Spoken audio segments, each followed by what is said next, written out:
Bueno, Milei se despertó en estas últimas horas, volvió a retomar una costumbre de atacar a periodistas, en este caso a Julia Mengolini, con quien mantiene una denuncia judicial.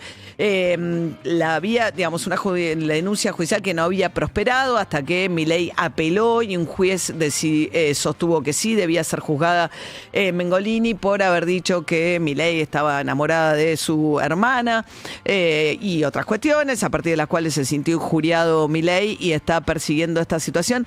Pero básicamente hay un ataque muy masivo de distintos funcionarios y demás, cuestionándole lo que opina o deja de opinar Julia Mengolini. Así que, bueno, retomó antes de fin de año Milei algo que tenía un poco más apagado. Le había dicho a Majul que estaba como Walt Disney, congelado porque no se calentaba más.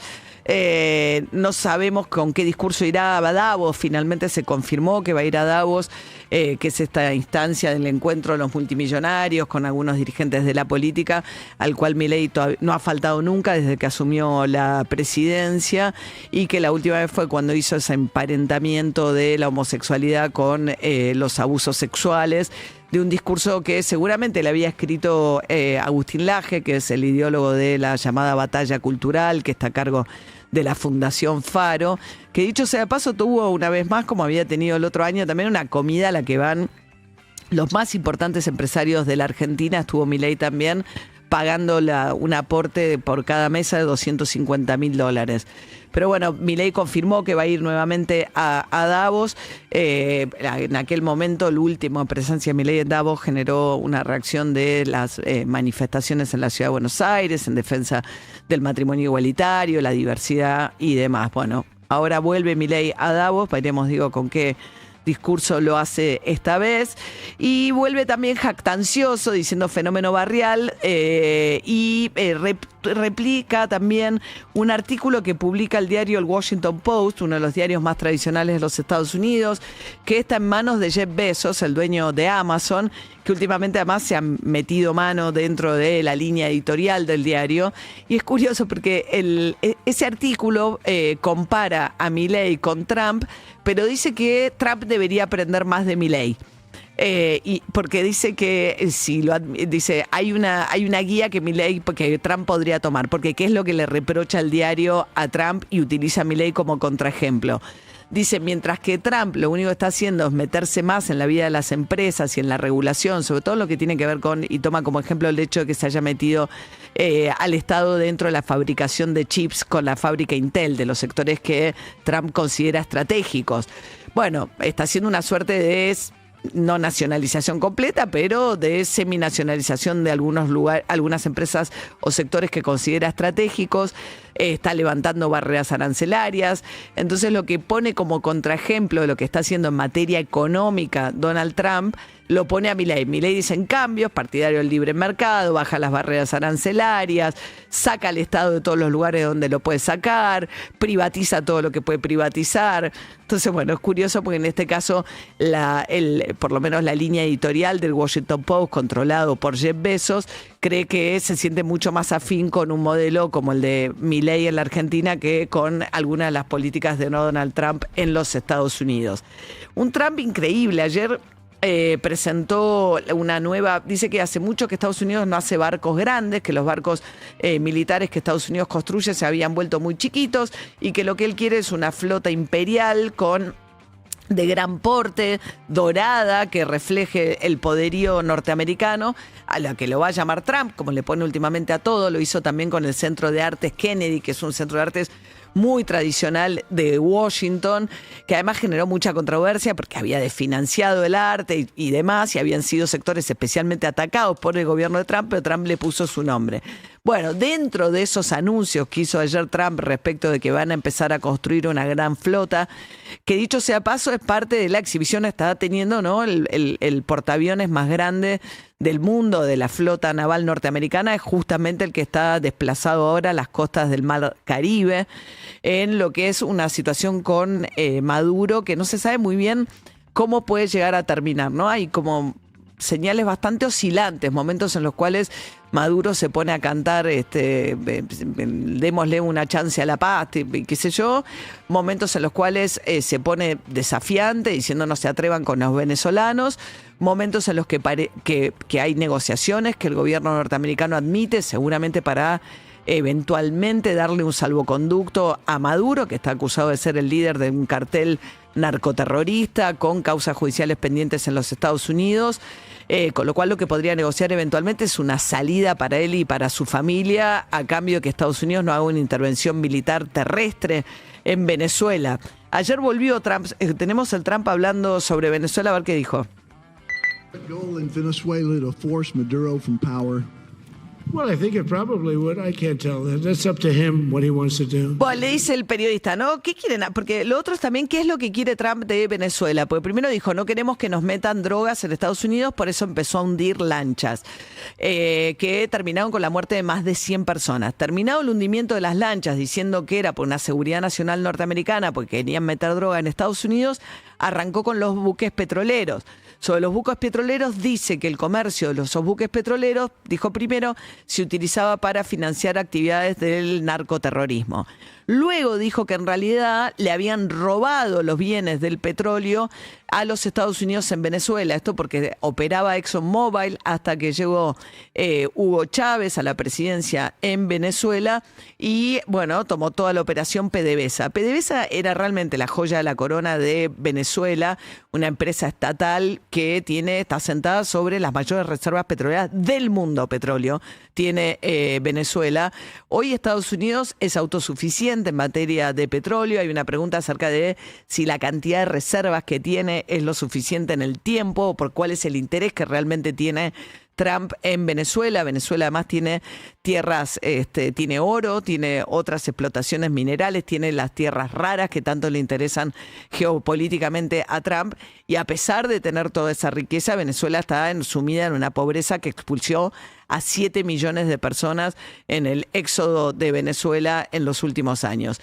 Decía que cuando agarra los buques pesqueros, Trump cambia el discurso. Ya no son las drogas que entran a los Estados Unidos, ya no es la amenaza narco, ya no es el narcoterrorista de Maduro. Pasa a ser el hecho de que le robaron la operación de ExxonMobil a los Estados Unidos, petrolera en Venezuela. Entonces no está claro tampoco si el objetivo es derrocar a Maduro, con lo cual no debería estar negociando con Maduro, o las razones por las cuales Estados Unidos va variando el objetivo con el cual se involucra militarmente en Venezuela, sin haberle declarado la guerra tampoco, para, por ejemplo, matar sobrevivientes de estos buques. Trump dice que no necesita declararle la guerra, pues dice que no está en una guerra contra un tercer país, sino que lo que está en juego es una guerra contra un cartel narco, en este caso liderado por el presidente de Venezuela. Después, entonces, el periodista le dice, ¿qué es lo que estamos persiguiendo en Venezuela? Dice, ¿persiguen derrocar a Maduro? Y Trump dice, bueno, no sé, dependerá de él. Sería inteligente que se fuera, que dejara el poder Maduro. Look, Venezuela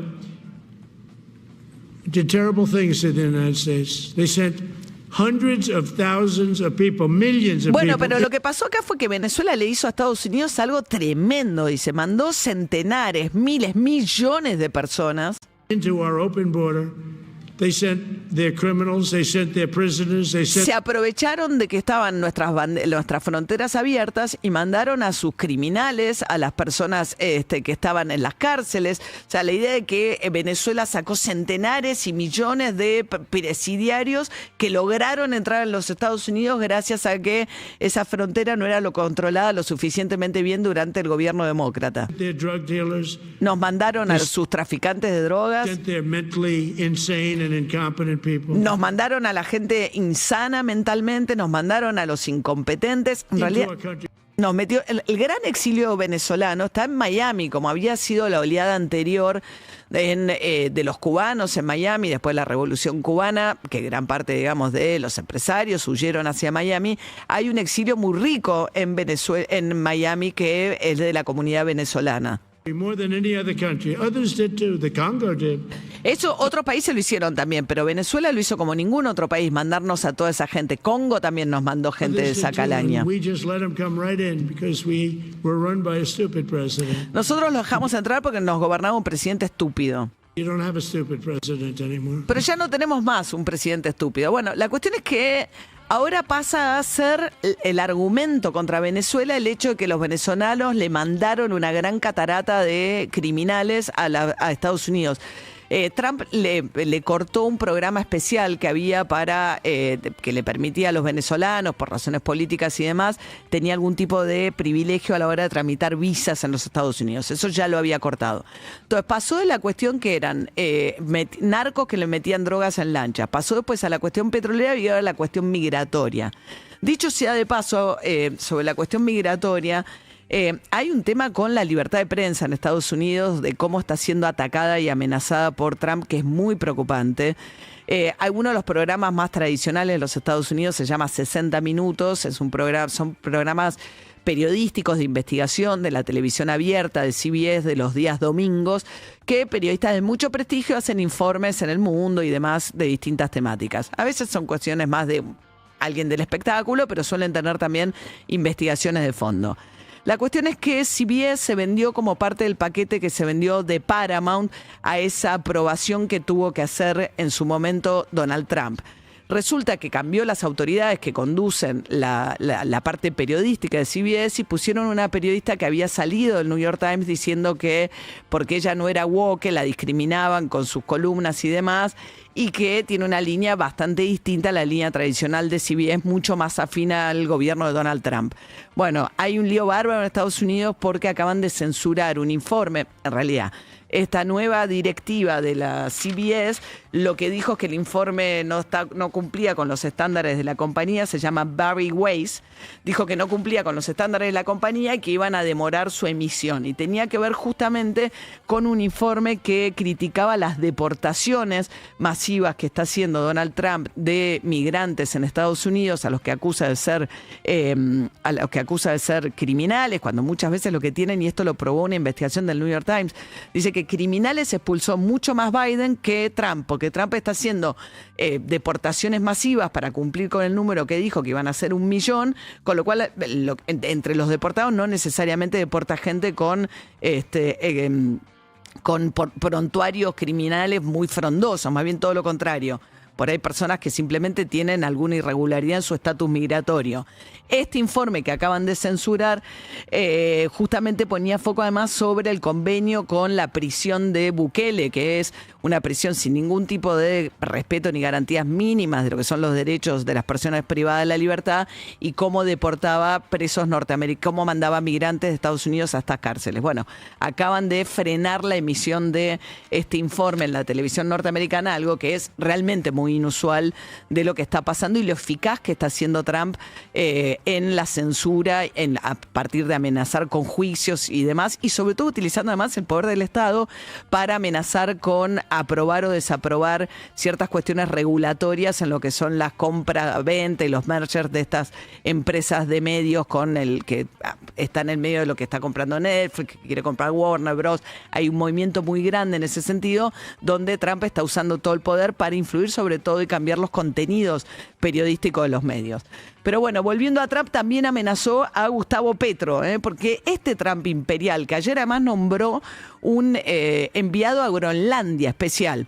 ¿Por qué? Porque quiere anexar Groenlandia a Estados Unidos. La gente de Groenlandia forma parte de una especie de territorio dependiente de Dinamarca. Gran parte de los habitantes de Groenlandia se quieren independizar de Dinamarca, pero no es que quieran pasar a ser norteamericanos. Groenlandia tiene una ubicación estratégica muy particular, muy importante, tiene en el Ártico, tiene además supuestamente tierras raras, y Trump tiene la teoría que pertenece a Estados Unidos, con lo cual agarró un gobernador de Luisiana y lo nombró enviado especial de Groenlandia, lo cual ya es una afrenta además a los europeos, porque Dinamarca es parte de la OTAN, y nombra un enviado especial a un territorio que supuestamente no tiene ningún motivo por el cual Estados Unidos tener un enviado especial a Groenlandia. Bueno, en ese contexto donde Trump está muy tensa la relación con Europa. Les dijo que en el documento reciente de seguridad de Estados Unidos planteó que Europa está perdiendo la identidad y está perdiendo su esencia, básicamente porque se dejó tomar por la migración musulmana, aunque no lo expresa de esa manera, pero básicamente es lo que dice el documento. Dice, los europeos ya no son nuestros aliados más importantes en el mundo. Él reafirma la idea de que América tiene que ser el patio trasero de los Estados Unidos, y dentro de esta vocación imperial y de reafirmar como la vieja doctrina Monroe, que toda América tiene que ser el patio trasero de los Estados Unidos, el primer punto de tensión es Venezuela. En eso le dijo, creo que Lula dijo, ¿o quién dijo? Dijo, ojo que Venezuela tampoco es Panamá. La última intervención que tuvo Estados Unidos militar en la región fue en Panamá. Ahora está amenazando con hacerlo en Venezuela. Y atenti con Colombia. Bueno, miren lo que dijo de Gustavo Petro y Colombia. Well, he has to watch because, he's got drug factories. Bueno, tiene que tener cuidado porque tiene fábricas de drogas. Habla de Gustavo Petro. Es cierto que la producción de drogas creció y creció mucho en América Latina en los últimos tiempos. Fabrica cocaína. And he's no friend of the United States. No es amigo de los Estados Unidos, es muy malo. Bad guy. Es un mala persona. And he's got to watch his ass because he makes cocaine and they send it into Tiene que the cuidarse United el culo. States of America from Colombia. Así lo We dice love the porque se tiene que cuidar el culo, dice, porque fabrica droga y la mete en Estados Unidos. Colombian people. I love the Colombian A mí me people. They're encantan great los people. colombianos. Los colombianos son fenómenos. Energetic, smart, great. Son bárbaros, But son their new energéticos, son inteligentes, pero su nuevo presidente... is a troublemaker. Pero el nuevo presidente es un busca problemas. And you better watch it. You better close up those cocaine factories. They have at least 3 major cocaine factories. Pero lo We know mejor, where they ojo, are. lo mejor que puede hacer es cerrar de una vez esas 3 grandes fábricas que tiene de cocaína. Lo loco de todo esto es que en realidad no es cocaína que sale de Colombia. Lo que pasó últimamente con el crecimiento también de los grupos criminales en América Latina es que Ecuador, y dicen que de la mano justamente de la dolarización de Ecuador, se volvió el puerto de salida de la droga de Colombia. Pero básicamente se mueve por cuestiones más ideológicas que de otra índole también Trump con respecto a cuáles son los presidentes que señala y a los que amenaza, en este caso a Gustavo Petro, diciéndole que cierre lo antes posible esas fábricas, y a Venezuela, que no sabemos cómo va a terminar la situación con Venezuela y las amenazas cambiantes de Trump. La última versión tiene que ver con el tema migratorio, que lo que pasó fue que le llenaron de cárceles millones de venezolanos criminales que le mandaron a los Estados Unidos.